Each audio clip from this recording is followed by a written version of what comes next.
It's my pleasure to introduce our second speaker this evening, Neil Kelleher. Neil Kelleher is the Glass Professor at Northwestern University, where he has faculty positions in the Department of Molecular Biosciences, in chemistry, and in medicine.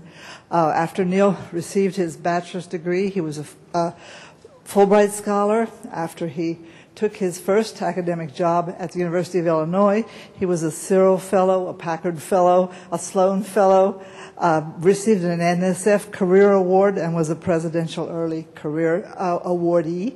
In 2009, he received the Beeman Medal from the American Society for Mass Spectrometry. That's an award to a scientist who's less than 40 years of age. His research interests are the development of novel instrumentation for top-down proteomics, the mass spectrometry-based studies of the histone code, and the mass spectrometry chemical studies of biosynthesis of natural products. Those of you who know Neil would probably agree with me that as a spokesman for our science, he's a highly energetic spokesman, he's a highly enthusiastic scientist, and he's a great visionary. I'll give you Dr. Kelleher.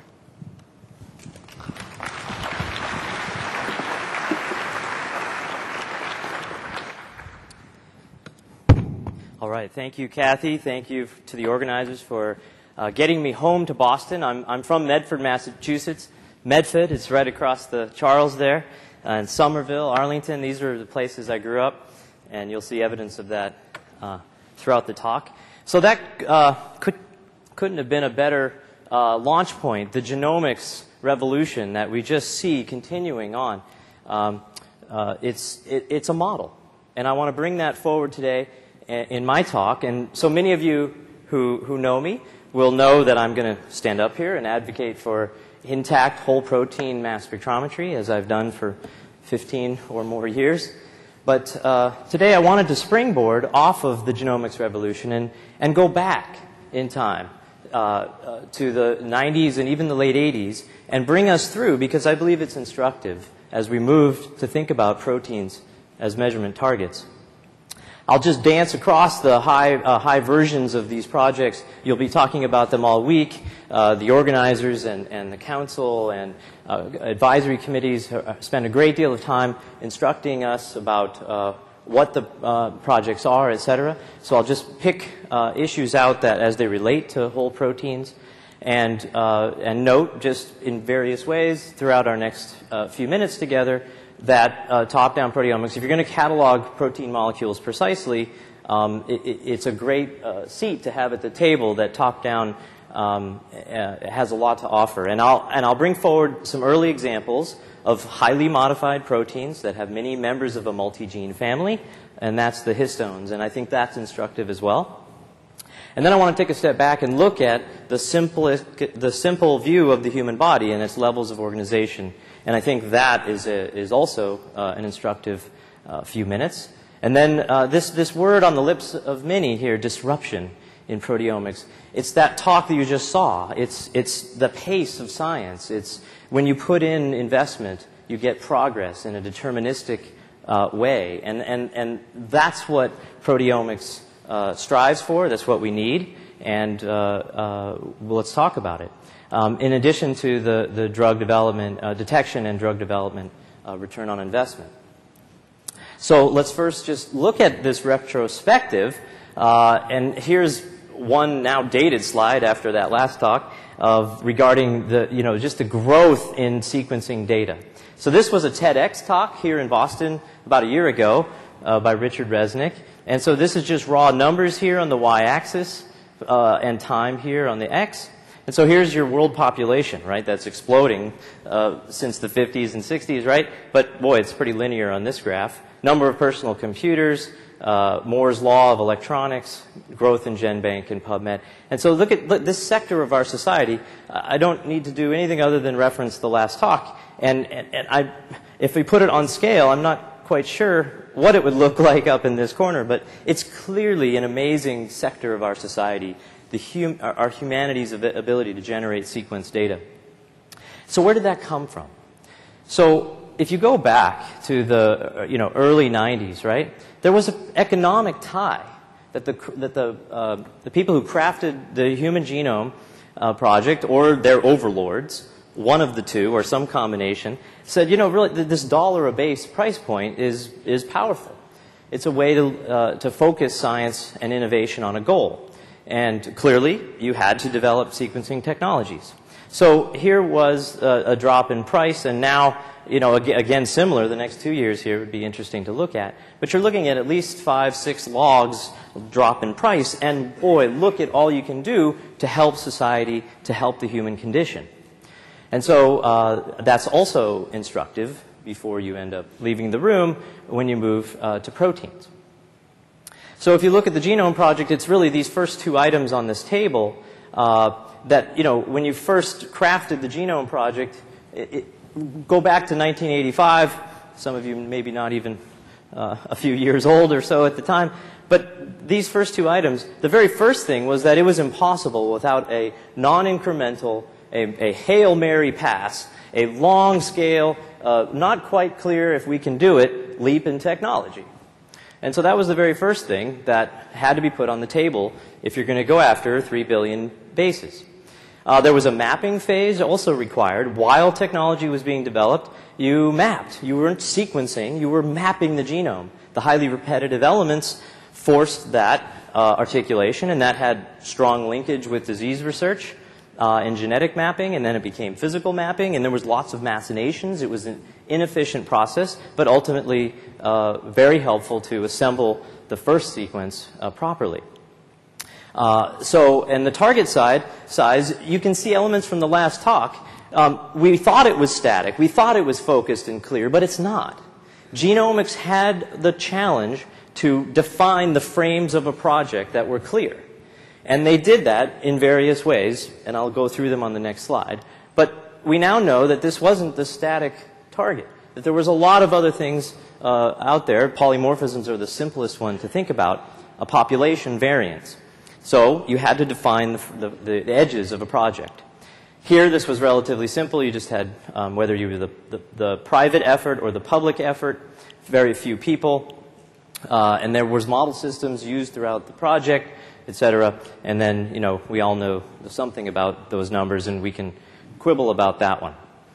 But I'll come back to this here in a moment. But the tenets, the values of the Genome Project, it said we're not going to chase disease. We're not going to do the 1,000 Cancer Genomes Project, because that was even more crazy than saying we're going to sequence the first genome. So it was, again, relatively focused, relatively clear, very early on, that you had to go after healthy biology first. Also, this issue I raised before, you know, you weren't going to sequence lots of people and pull in all the polymorphisms to do at the very beginning of the project. So, and also there was a depth defining. Remember 8x genome coverage, 4x genome coverage? There was a cost versus progress model, the Lander-Waterman model, that allowed that to be, the crafters could say how much it would cost and what the gain would be, at least at a technical level, if not a societal level. So, and it was clearly a structural project. It's the sequence, the linear sequence of DNA. And functional comes later, after the technology exists to do it well. Okay, so here's the old gem sustaining, and here's the banding of AT-rich regions of the genome. And so that is a map. That's a physical map. It's very low resolution, plus or minus a few megabases. But it's a map, and this exercise of mapping and developing technology, before you leave the room, I'm going to describe how I think this is instructive for proteomics. And the analogy to this phase, which was the first 11, 12 years or so of the Genome Project. And so here's the genetic mapping. These markers were brought about by pedigree analysis. And the marker density, it was about a megabase per marker. Okay? And that's not very good when you're trying to assemble a sequence. So we had to get higher density markers. In the end, these STS mapping of back clones. And if you either know the project or you don't, I just divided the room. I don't want to get into all of the procedures, but the density between all these little sticks here, these vertical sticks, those are the markers. It was less than 200 kb per marker, and we could then enter Now we have the sequencing technology, the bifurcation stage, and the production scale. And so here was the private effort, inventor and Solera with their shotgun approach, aggressive approach, also used by the public effort in the so-called clone-contig approach.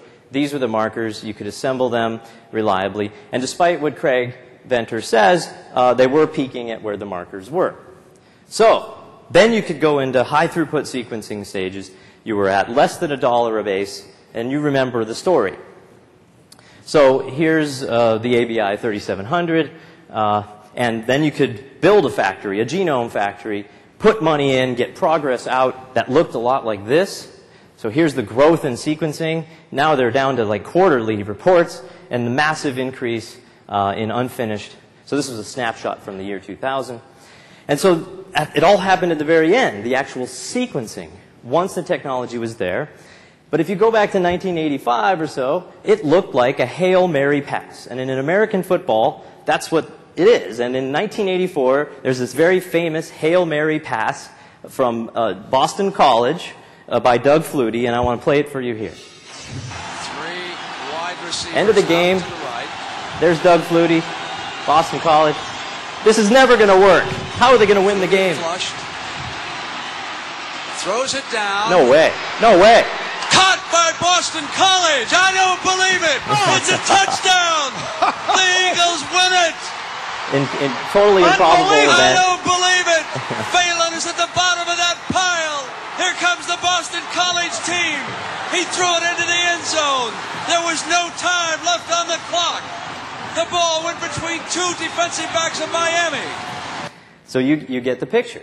So you throw the ball very far and you just run like mad underneath it, and then you catch it. Then you have moments like this in science. And so that's the instructive elements, and I think that's, in that spirit, now I want to move, I guess I can't impress you with the tomato genome if there's 500 other plants that are done, and then the cancer genome maps, well, that's cute relative to the last slide. And then the ENCODE, it just keeps going, right? The ENCODE project, this flotilla here on the front page of the New York Times, 40 papers or close to it, it just keeps rolling. And where did that come from? So let's now move to proteins, okay, with that backdrop and as inspiration. So here's our famous iceberg, our proteomic iceberg. You have now this, we say it at conferences all the time, dynamic range problem in proteomics and no polymerase chain reaction. You know the story, right? But lots of things have changed through lots of great and billions of investment from many companies, labs, federal agencies around the world, organizations like HUPO, pulling this together, standardizing methods. We've achieved a lot. And we now have our brains around the fact that there are something like 10,000 plus or minus 10% of proteins in this expression range down to, say, 50 copies per cell. And there's very few proteins down in this regime. And so maybe half, in a given cell type, half the proteome, half the genes, are expressed.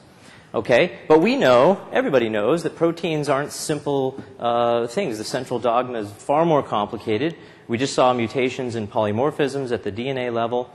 We now have a hard number. And of course, through splicing, I didn't even put up RNA editing, but also creates variants here. And then, of course, what everybody describes as the exponential explosion of proteins, right? So here's your phosphorylations or methylations, acetylations that scale exponentially, and they do. But I'm going to argue today that we can put a frame around that complexity, define it, and then go measure it. So here's a human protein, a prototypical human protein. You have all sorts of proteolytic events, a lot of proteins in us, in humans, and terminally capped. The big three modifications, which I just stated on the last slide, all on the backdrop of variability in primary sequence from splicing, mutations, polymorphisms, creating a constellation of complexity in the human population that is daunting, to say the least. And upon this, we've layered now two distinct and analytical approaches. This dichotomy is now well trodden, the bottom up, where you digest at different spots using a protease, likely trypsin, that creates these peptides. And this has been a flurry of activity, measuring these peptides, hundreds of thousands of them in a sample of even a clonal, say, cancer cell culture. And we've gotten much better at mapping these modifications. And there's reports of even polymorphisms we can detect now as well, thanks to the increasing mass accuracy of mass spectrometers worldwide. So this has been, we've sort of been toiling over here for about 15 years, trying to not use trypsin. And as the more and more that we get to know trypsin, the more we have problems. And I know that Albert Hecht has published widely on this, and other people, the CP-TAC organization. Trypsin introduces issues, especially in the clinical space. So, simple idea, don't use it. Directly fragment the proteins in the mass spectrometer, read out the fragment ions, and you can map primary structure. And here's another issue that is now coming into clear focus for the HUPO organization as well as all who do proteomics.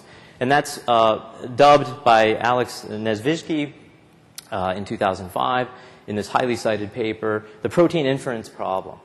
And this is where you have multi-gene families, and you have these unique peptides. We call them peptide spectral matches, or PSMs. And you're left wondering about which peptides map onto, which regions of the proteins. And I won't go through all the examples, but there is this inference problem about reassembling all the peptides into the proteins. So, and this is, I think, a problem on, I try to ask many people for estimates regarding how widespread this problem is. I come up that somewhere between 10 and 40% of the time you have human proteins identified as a protein group. You're not gene specific. So many of the leaders, of course, are aware of this. And I think that's, and you'll see elements of that in later slides. So, the UniProt knowledge base, so it's the definitive resource for proteins and protein databases. It's a gene-centric database. In a given UniProt accession number, and especially here in the SwissProt, these are manually reviewed, the gold star, that's different from Tremble.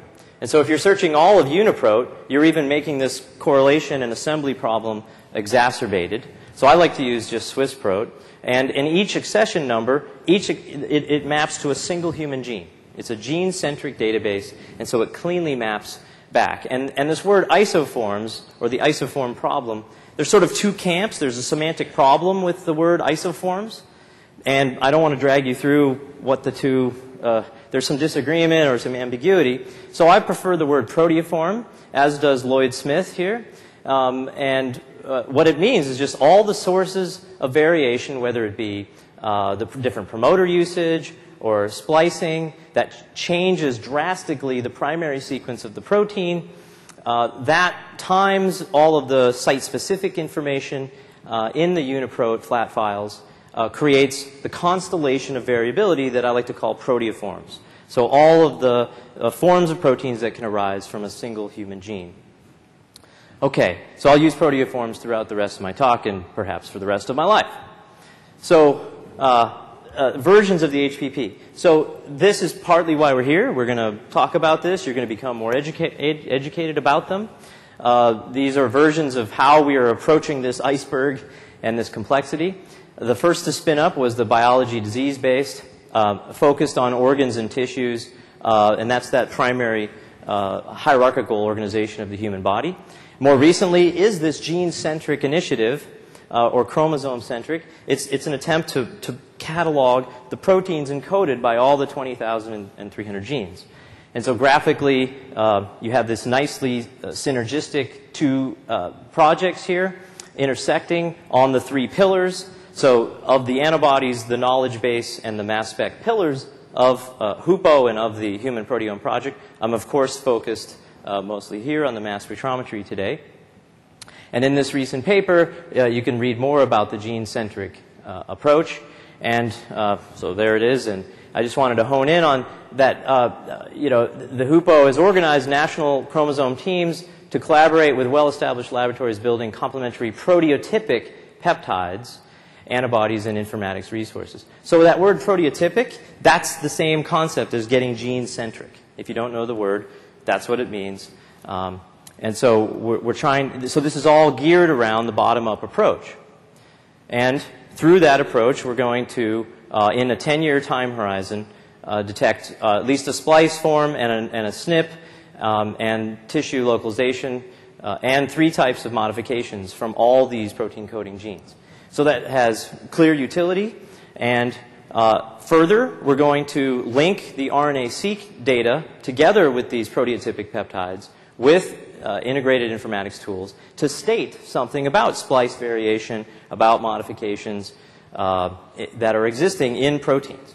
And so this is my core point. That was a long wind-up. And so thank you for staying with me through that. But now I'll finally, with that as preamble, get to what many of you could predict that I would say, and that is that top-down proteomics, the use of the whole protein, directly informs, rather than indirectly, upon the set of isoforms that are present. And nothing is more proteotypic than the whole protein. The issue has been, it's been impossible to do and actualize, and that too is starting to change. So let's look at an early example of histones and come back to this gene-centric issue.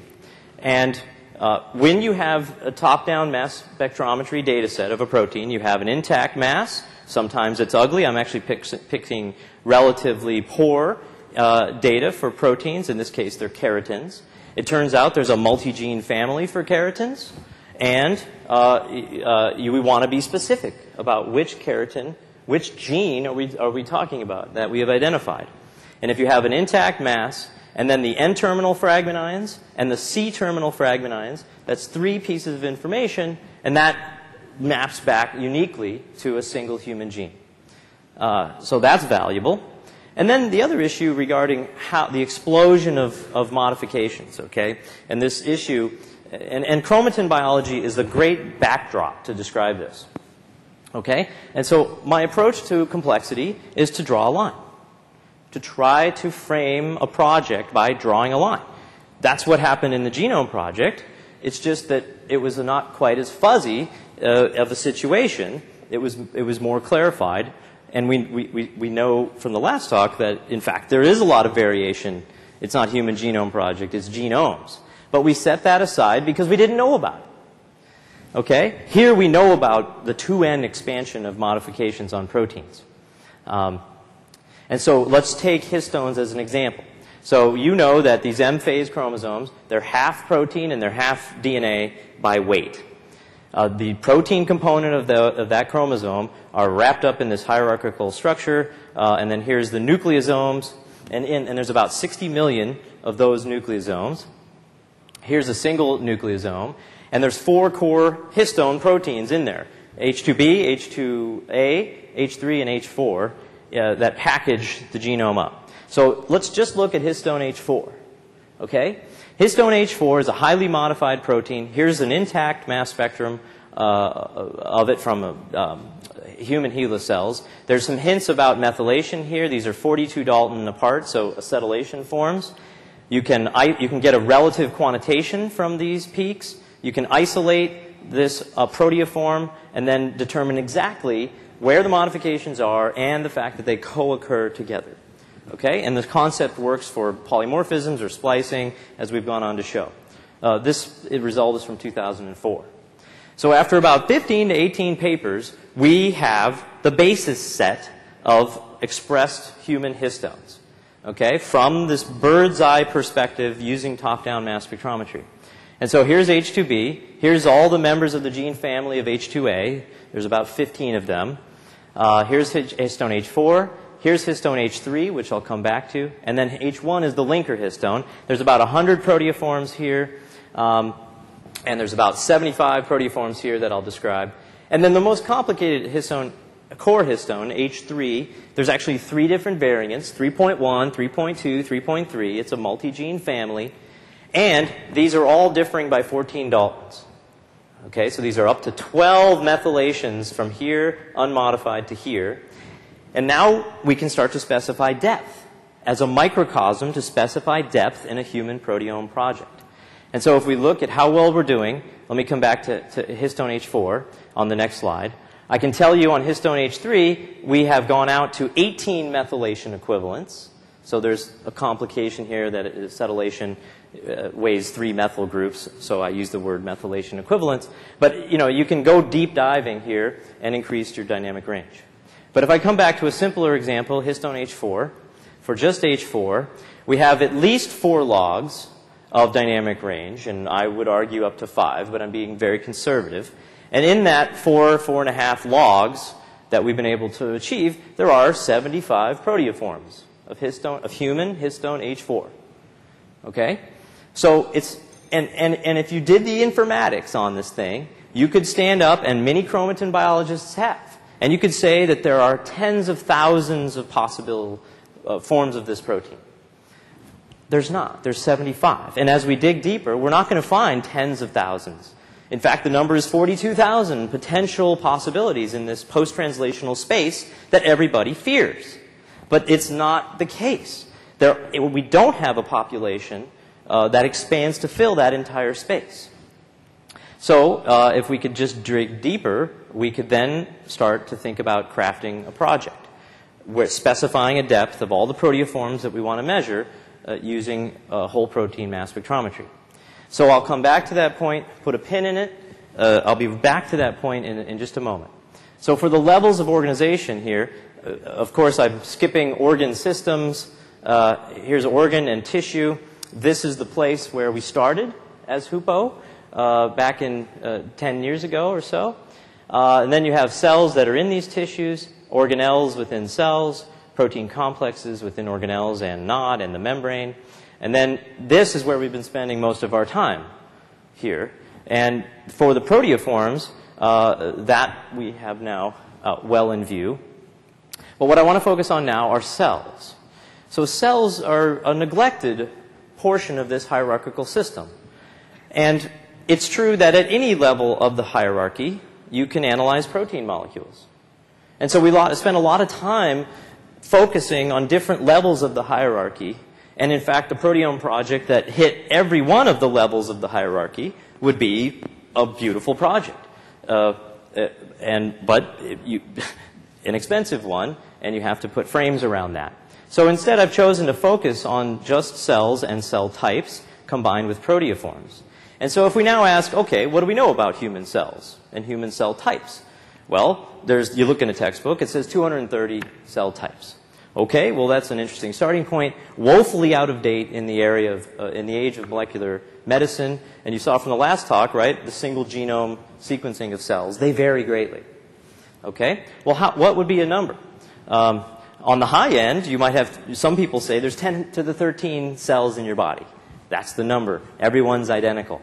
I don't agree with that view. Neither does the Japanese group here that have launched what they call Cellpedia.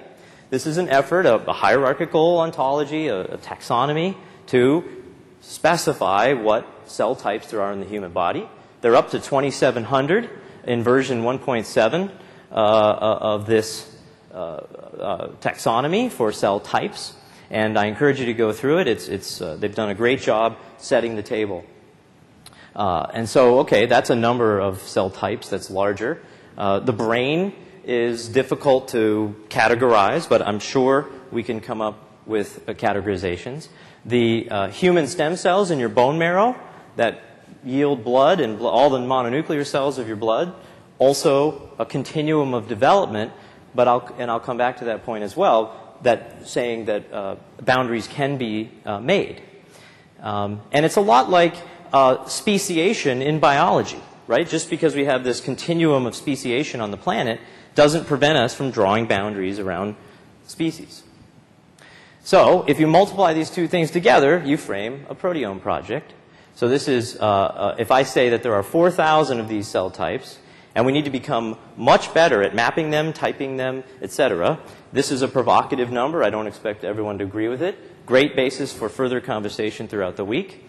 And then I further say, specify, think of histone H4, I specify a level of depth. How many proteoforms could I get out of each cell type?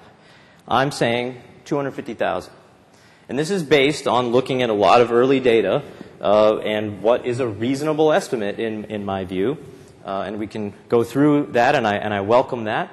But if you multiply those two numbers together, you get a cell-based version of a proteome project. So here, if a given cell type times its proteoforms is a cellular proteoform, I don't think that's too provocative. But these numbers surely are. But at least we have a basis to frame a project and assess its value. So this cell-based project would have 1 billion proteoforms as its termination point. And to that, you would, of course, want to add the 10, at least at this depth, the 10 body fluids. And there's a lot of other conversations that I hope we have around this. But that's a core project, a tightly framed project. And I'm calling it the cell-based proteome project, or the CB-HPP. And then acronyms, sorry about the acronym, but it's, and so like that Hail Mary pass, it is similar, and what I'm saying is that we need technology that we don't even have yet. And further, I don't think we'll have it for 10 years.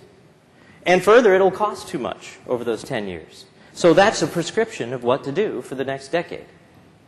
Further, it requires mapping activities. So you can see why this articulation parallels the lessons and phases and experience of the Genome Project quite tightly. Here, this mapping phase, instead of genetic and physical mapping of the genome, we're going to be mapping cell types, cell surface markers, etc. And I'll get into it in my remaining time. But these two things are fairly analogous to the Genome Project. This context, of course, matters. Genome didn't really care. But in the proteome world, you have to define a context. And I'm saying that the contents of cells is that primary context. We now have a targeted size. It happens to be on the same order of magnitude. It could be in order of magnitude off. The genes, how many genes in the human genome? Remember 120,000 estimates? That was 5-fold off. But it helped us frame the value and begin on a project. Get our society and then society at large to focus around and rally around a point of focus. And so here, again, the same thing could happen. You know, microorganisms could be useful for defining endpoints, just as it has in bottom-up.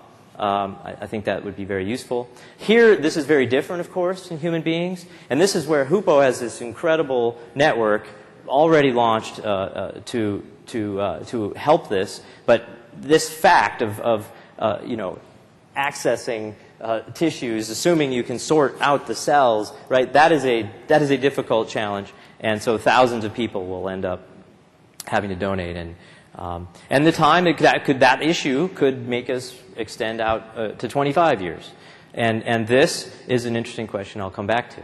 So that's the frame of the cell-based proteome project, and there's, I'm sure, many questions that we can have. I'm trying to be as clear and less funny, maybe less energetic than normal, Catherine, but I'm trying to be focused in a limited amount of time. But the questions of how, you know, how are you going to do this? If I said it was worthwhile for the sake of argument, well, how would we do it? How much would it cost? And then the elephant in the room, what would be the value, right? So let me, in my short amount of time, try to take up these questions. So how, right? So in some small ways, we're already doing this. We're already doing cell-specific proteomics. Those of you who are doing FACS before proteomics and subsorting, like Albert Hecht and Mohammed have done here, and several others in very recent reports in the past year or two, it's already going on. So here's our poor mouse. We gather the intestines, lower intestines. We get out the colonic crypts. And here, Albert and Shabazz were interested in the stem cells. So here we have a cellular differentiation pathway, or a highway. So the stem cells start here, and they differentiate into epithelial cells as they move up the crypt. So intestinal epithelial cells. And so here they were able, because it's a mouse, able to GFP tag a known stem cell marker, isolate GFP high and low, these subtypes here in this FACS, and get yourself 5,000 or 30,000 cells, do some proteomics, get 2,000 or maybe it was 3,000 proteins using bottom-up. So, and the value of that is increased because you were specific about the cells that went into the proteomics. Okay, so that's a hint at what, you know, I'd love to put some top-down behind this, right? Okay, so the next issue about typing cells. So this is an enigma in cell biology and disease biology. And if you ask biologists, you know, there's a variance of responses, and it's kind of an open a question about what is normal cell types. What are the variants? What is the variance among cell types? So I then forward this as a recent breakthrough, mass cytometry on the human hematopoietic continuum. So I promised I would come back to the hematopoietic situation because it is a continuum of cell differentiation. And so I just broke the room into two, those who know mass cytometry and those who don't.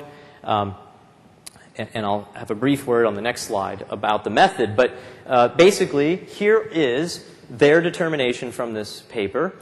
So you start with a human stem cell, and it differentiates into all the other cells of the blood.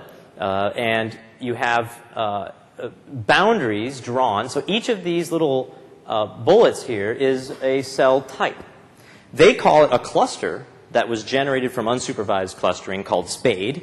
But it's a cluster, and in the cluster you can have some very small differences, but nonetheless it is a reproducible, it can be a surrogate for a cell type. And knowing the proteins in these different cell types, I argue, has value. And they were able to recapitulate all the known types of cells, like CD8 plus naive T cells or memory T cells, and these boundaries, and then actually have these subclusters. And the number is 288. 288 cell types, clusters, along this continuum. We could do proteomics on these 288 from lots of different people or just a few healthy people. So this involves a you're not using the fluorescence of the FACS approach, fluorescence-assisted cell sorting. You're using now time-of-flight mass spectrometry with metals and a 10,000 degree torch and a bunch of isotopes. You can get 60, 80, 100 different channels. And so you can use multi-parameter methods to classify cell types, provided you have the antibodies and the markers. And they were able to recapitulate signaling in these cell types as a validation of the method. And you can see, look at how the clusters co-respond. So at least in this signaling pathway, there is a large amount of phenotypic correlation between these particular clusters within the classically called, for example, CD8 plus T cells. So that gives you some, at least, basis for discussion about the future. You then may ask, well, okay, that's neat. How much is this going to cost?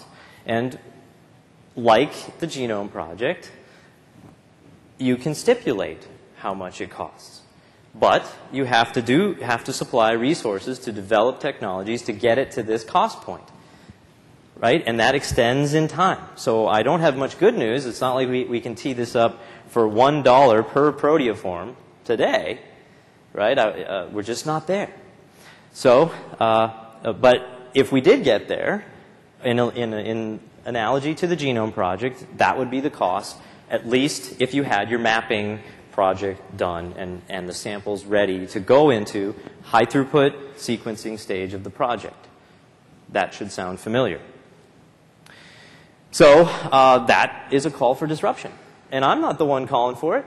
The NIH is. The NIH has this bottom-up approach to try to get disruptive ideas in proteomics. Look at the last talk. Is there an era, even if it's 20 years from now, when we can imagine the kind of disruption in the area of proteomics? 20 years is a long time. I would prefer 10. So, right, so we all know the story here. I won't repeat it. And so if we look at the historical progression of mass spectrometry, right, from atoms and atomic mass spectrometry in 1901 through the 40s, 50s, 60s and petroleum industry, where they couldn't analyze molecules intact. When they ionized them, they would fragment And that caused great consternation that through the 70s, 80s, and 90s, we were able to get past through soft ionization methods, etc. I wouldn't tell you to do metabolomics today by first destroying covalent bonds between all of those small molecules and then trying to piece it all back together. Yet, that's what we do in proteomics. And therefore, I would submit that this is a historical shift in mass spectrometry, and what other than the Proteome project should be the basis for catalyzing, you know, can we have this revolution sooner rather than later is my hope. And so if we return to this, so we've been doing what we can do, and we just had a breakthrough over the course of the past 2 or 3 years. So we can now do over 1,000 proteins by top-down.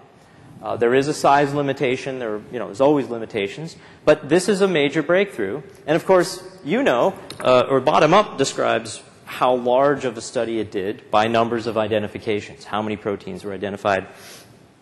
And so in top-down, we have to have a dichotomy to report results. The first is, okay, people will just want to know how many proteins. Just keep it simple, please. But you know now that proteoforms are the metric. And this had over 3,000 proteoforms from a single cell type. And so here are all the modifications, et cetera, and a map. Sorry, I blew by this map. I won't go through the details, but this is isoelectric point and mass separation, 2 different separation methods. And then here's a few example identifications. And so here's then the modification view where you pick up modifications. So that's the current state of the art. It's the result of 15 years of hard work, of 20 if you really go back to the early 90s, and Fred McLafferty's lab, et cetera, Don Hunt. So if you look at that time scale, that's really slow. That's slow, right? And we'd like to speed this up. And there's elements, and this has been my own journey, right? When I started as a professor, about the time that the BGI launched in China, right? Look at the progression. Okay, I wasn't quite that heavily funded there, but we try. So I had to build my own. So I spent 4 years building our own ion cyclotron resonance mass spectrometer, 5-ton behemoth, and it's like rebuilding the engine in your car, right? You do it once, and then you're like, oh, there's no way I'm going to do that again. And so, indeed, it became more commercialized. And in fact, now you don't need the magnet. You've got Orbitrap mass spectrometers, which one of the last things that it had to conquer was top-down, and that's also progressing. Price point from 2.5 million, reducing by factors of 4 and 5, right? That's helpful. But if we now have the notion that we're going to do $1 an isoproteoform, we better get busy. Because that's what the context of the genome, look at this revolution in the ability to produce sequence from this period to that period. And it was all about the articulation of the project. And so, well, here we are today, and what can happen by 2020 if we come at it with a new attitude and a new focus. And so certainly by 2030, you could imagine things looking very different. And so here's just a simple example, like baby steps. So a short step. So this nano LC thing here, right? That's a fussy thing.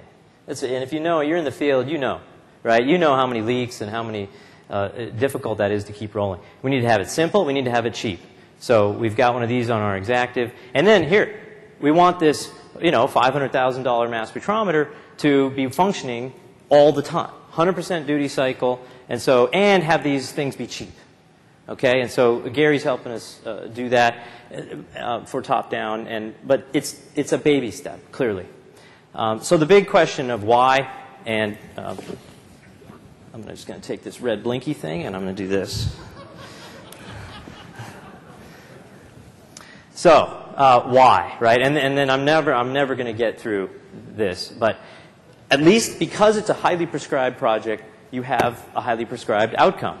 You have a clear taxonomy of human cell types that would come out of this, whether it be 4,000 or 6,000 or whatever the eventual number would be. You have technologies and reagents to define, sort, an in situ image that's important to get back to tissues, because that's where cells live. we've spent a lot of time on disruptive technologies, and then this reference list of proteoforms. You'll also be able to combine and compare one cell type's proteoforms to another as a direct result of the project. All of this is enabling for then disease research, for then function to then come into projects. And that also parallels the Genome Project, as you've seen. These is not an endpoint. This is simply to build the kind of technologies that then could be applied to be more deterministic about drug development and early diagnostics. So my last point, and thank you for staying with me through this rambling 40 minutes, but let's just take up an example case. Prostate-specific antigen, okay? We've all seen the headlines, right? How horrible this clinical test is, how the FDA might pull it because of things like this, surgical intervention not required in some good number of cases, et cetera. And so let's review. What is that test? That test is free or bound PSA. It's just the aggregate of a protein. Well, no. We need to think about it in terms of proteoforms. And so here, courtesy of Rosa Viner, here are some PSA proteoforms. These are, and we can be very precise about them. There's just the tip of the iceberg here. There's, at least 80 proteoforms from PSA available, including, and these are some of these variations are glycoforms on that end-linked sugar, lots of polymorphisms, et cetera. But now we can think about being precise. And if we do, question, will some of these proteoforms that are clearly healthy be distinct from those that then you have the technology to find out if they are in early diseased patients. So this fellow here at Northwestern helped develop the PSA test and other PSA tests, and he's of the opinion, yeah, we need to keep learning more. So this paper is online tomorrow or Tuesday and in the Journal of ASMS. And you can read about it's basically the talk here today. I also will put up the talk on a website that I'll either my groups or a consortium website, the Consortium for Top-Down Proteomics that has newly formed. So with that, thank you for staying with me that extra few minutes, and I'm glad to take questions. Thank you.